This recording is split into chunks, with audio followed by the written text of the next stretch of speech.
a todos, sejam bem-vindos ao programa Locação em Foco. Hoje, nesse formato diferente, com uma aparência aqui mais de podcast, né? Um podcast jurídico para você, corretor de imóveis.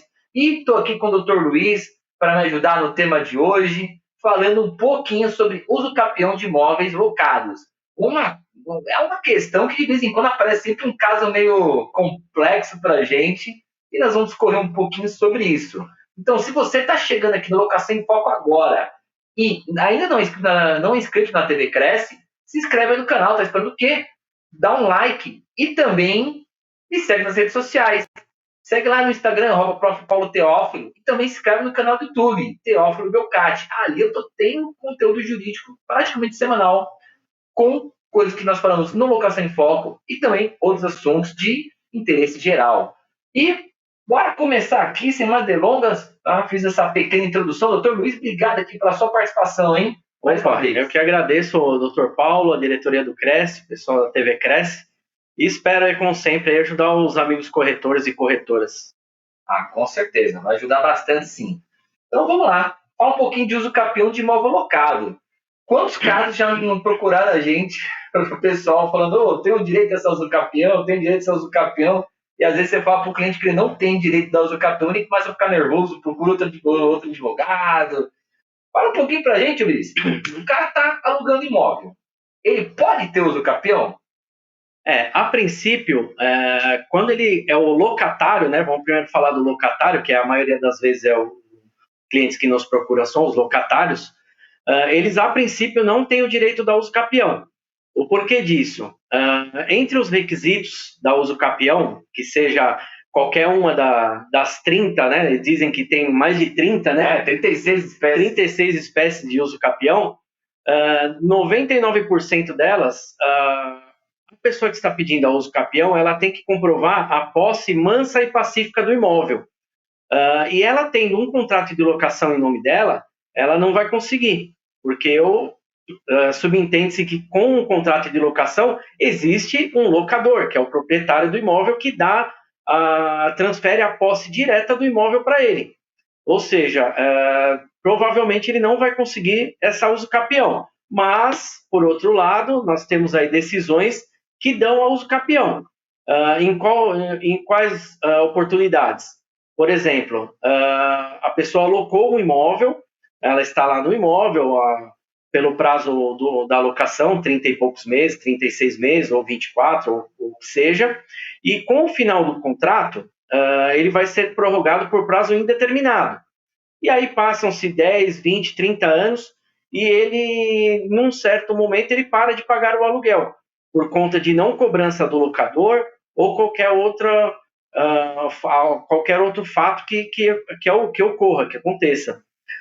Aí, nesses casos, a jurisprudência entende que, passado mais de entre 15 e 20 anos, nós temos as espécies de uso capião que podemos se amoldar ao caso. Mas, como eu disse, é um caso bem específico, porque se ele tem um contrato de locação, já subentende-se que ele não tem o direito ao uso capião. Tá, gente, porque um dos requisitos para uso capião que a gente chama de animus domini, que é o quê? Também. Você ter aquele imóvel durante aquele tempo com a vontade de ser dono da coisa. Se você é inquilino do imóvel, você não está como dono daquela coisa, você está como inquilino. Agora, diferente que são os casos em que, no caso que você está falando do locatário, né? Quando o locatário adquire, é quando aquele imóvel foi abandonado e não só pelo abandono.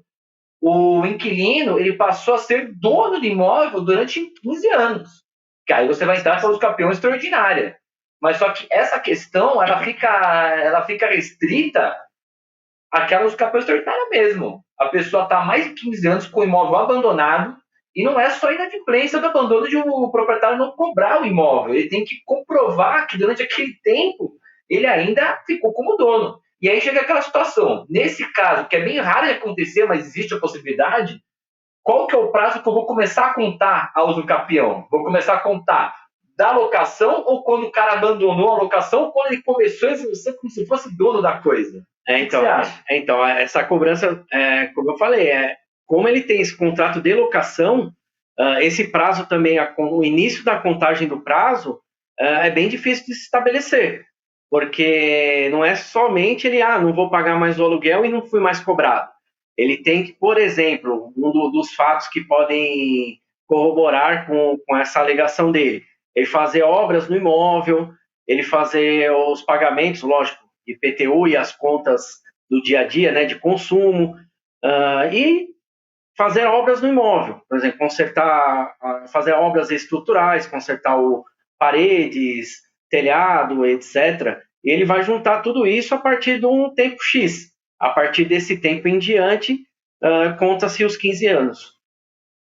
Certo. Ou seja, não é simplesmente a inadimplência do imóvel. Sim. É aquele exemplo que é o principal que o pessoal nos procura. Fala, olha, doutor, eu estou nesse imóvel, ele era locado, eu tinha um locador, o locador sumiu, desapareceu, eu nunca mais consegui pagar esse aluguel, e já passaram mais de 20, 30 anos, eu tenho reformado o imóvel, pago todas as contas, IPTU, as contas de consumo e tudo mais, eu consigo a uso capião?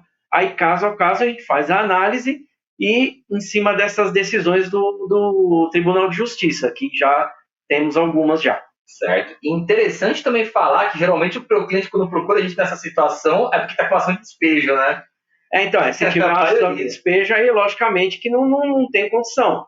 Porque aí, a ação de despejo você nunca teve uma posse mansa pacífica, mesmo que tivesse, vamos dizer, entre aspas, um animus domini, né, a vontade de ser proprietário, você nunca teve, nunca conseguiu comprovar isso. Porque tem, inclusive, a ação de despejo contra ele. Exato, aí fica bem complicado. Sim, a posse mansa e pacífica não vai ser comprovada, que é um dos requisitos também da uso capião. Exato, que fica difícil. Agora, vamos lá, e tem aqui até algumas perguntas que eu estou vendo aqui no chat, e com relação ao locador. O cara tá com o imóvel, aí, para você ter a uso capião, você tem que ter o ônibus domini, você tem que estar no imóvel como se fosse seu. É necessário que ele more em imóvel ou ele pode alugar este imóvel durante o tempo e durante a locação ele pede a uso capião, mas o imóvel ele está, por exemplo, com um contrato de compra e venda, tudo, mas só que ele alugou para terceiros. E aí, é possível? É possível sim. Para você ser o locador, né, o proprietário, e ceder a posse direta para o locatário, você não precisa ser o dono especificamente, porque você não está transferindo a propriedade, está transferindo somente a posse direta. Se ele não é o proprietário e está alocando o imóvel por X tempo, e ele já tem essa posse para ele pode sim pleitear uso capião. Perfeito. Ou seja, se a pessoa ela tiver imóvel e alugar o imóvel, ela pode, durante o tempo que está pedindo os cavalos. São todas as modalidades, né? Sim. Tem modalidade que não pode. Certo, aí seria a uso capião ordinária.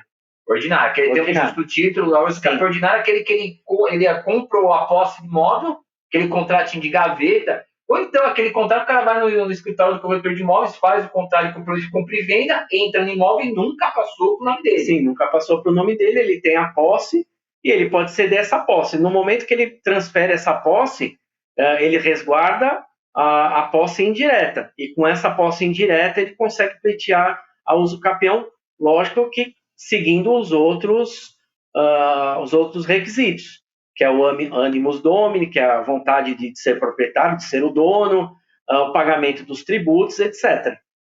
Certo, ou seja, aí numa situação dessa você pode pedir. Agora, aquela situação que quando ele não tem o contrato, que é o caso da uso capião extraordinária, aí não tem como, ele tem que morar no imóvel. Sim, se for a extraordinária, um dos requisitos é a pessoa morar, residir no imóvel. Ele tem que comprovar em certo tempo que ele residiu mesmo no imóvel.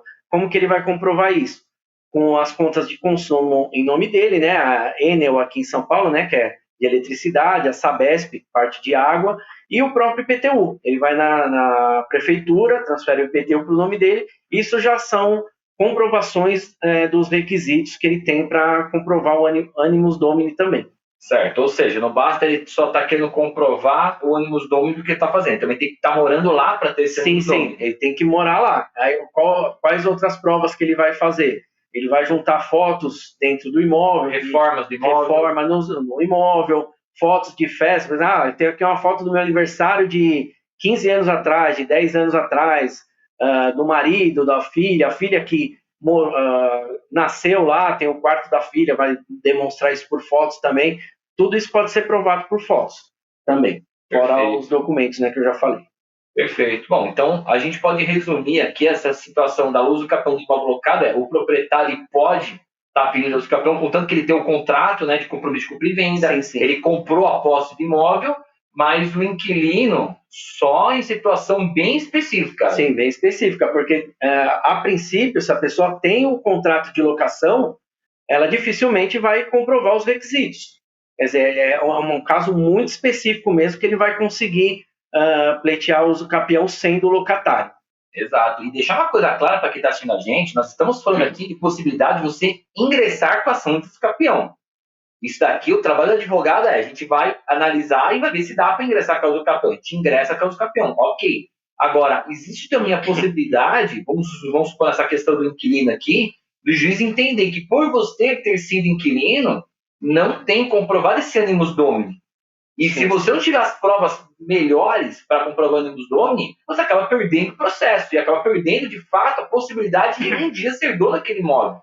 Então, assim, de deixar claro para quem está assistindo a gente sabe disso, mas as pessoas não sabem, direito não é matemática. São conjuntos de possibilidades. Então, vai se analisar caso a caso, situação bem específica. O que a gente está falando aqui é que, uma vez que você tem essa situação, existe a possibilidade de você ingressar com o capião. É só que vai demandar de provas, vai demandar um conjunto muito grande de coisas para você, de fato, ter o uso capião, inclusive o convencimento do juiz também.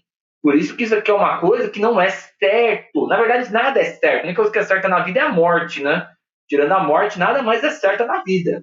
Agora, deixar claro então para a pessoa que quando a gente está falando isso, para ele ninguém vir aqui falar, mas espera aí, eu tive um caso desse, eu entrei e perdi. Por conta disso, o direito não é matemática, tá? Mas, se você tiver essa possibilidade, você está 20 anos sem pagar aluguel.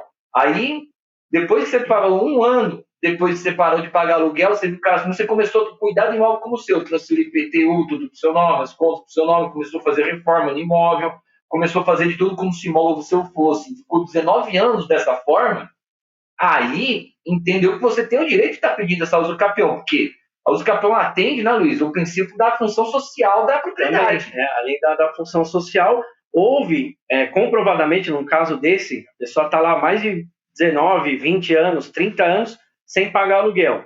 Está mais do que comprovado que o proprietário largou o imóvel, desistiu do imóvel, Exato. Aconteceu alguma coisa. Aí ele vai conseguir comprovar, né, na maioria das vezes, o animus domini, se ocorrer isso mesmo, né? Não se esquecendo que quando se ingressa com a uso capião, o proprietário, né, quem está constando na matrícula, vai ser citado para se manifestar, né? E aí ele vai ter que comprovar que, não, eu não recebi mais o aluguel por X, Y motivo. Quer dizer, como eu falei, não é uma coisa muito, muito certa. Dá a possibilidade? Há a possibilidade. Nós temos julgados nesse sentido. Mas é um caso muito, mas muito específico. Alinhando-se os planetas é possível. Sim. Alinhando-se os planetas. Não é impossível. Impossível não. Possível não é. Inclusive, eu já vi julgados também recentes sobre esse caso, falando o quê? Que não basta a inadimplência, tem que comprovar o daquele tempo ele era proprietário. Aí você entra na questão da função social da propriedade, porque um abandonou a propriedade, o outro está dando continuidade à destinação. O certo é da destinação. Exato. Aí não tem o porquê não transferir a propriedade para ele. Então, o usucapião ele vai fugir muito, gente, seguindo a função social da propriedade. Você tem que dar um rumo para aquele imóvel. Você não pode deixar o imóvel a Deus dará. Aí você tem a possibilidade do usucapião. Isso em vários casos, sempre essa questão da função social ela vai ser aplicada. Eu acho que é isso aqui o tema. Eu sei que é um tema bem extenso, que dá para a gente debater bastante, mas aqui para uma apresentação para o público, acho que já está suficiente. Você quer acrescentar mais alguma coisa aí, Luiz? Doutor, eu acho que seria só isso mesmo, né? O principal, sempre comprovar os requisitos. Procure um advogado, né? Uma pessoa especializada que vai demonstrar, vai analisar a documentação e todo o fato, o caso que está ocorrendo, para verificar a possibilidade ou não de ingressar com a usucapião, porque também não adianta ingressar já sabendo que não está comprovado os requisitos, né? Exato. O advogado tem que fazer toda a leitura da documentação, verificar tudo direitinho, para depois falar, olha, a possibilidade de ganho é X. Nós temos comprovados aqui o Animus Domini, temos comprovado a posse, temos comprovado X requisitos, mas falta o tal requisito. Pode ser que dê certo, não dê, aí vai dar análise do caso concreto para verificação. Perfeito. Aí é cada caso, não tem como. E é lógico, o nosso trabalho é uma atividade meio, uma atividade fim. Sim, sim. A gente faz a análise, manda, toca o processo, continua o processo, mas é uma atividade meio. Então não depende da gente ter o resultado do processo. Sim, porque fora isso tem a decisão. O juiz pode ter um entendimento e o advogado ter o outro. Aí vai ingressar com recursos, etc., até a final decisão. Como disse, o direito não é matemática. O direito é área de humanos, não é matemática. Então, gente, é isso. Chegamos ao final aqui do programa Locação em Foco. Se você gostou aqui do vídeo, deixe seu like, se inscreve aqui na TV Cresce e também, se quiser falar comigo, me segue lá no Instagram, @prof. Paulo Teófilo. E também o Instagram do Luiz deve estar aparecendo na tela daqui a pouco aqui também. Se quiser também tirar dúvidas com o professor Luiz Antônio Rocha, pode estar entrando em contato com ele aqui e você já consegue falar com ele também. Gente, obrigado a todos. Chegamos ao final de mais um programa e foco nas locações.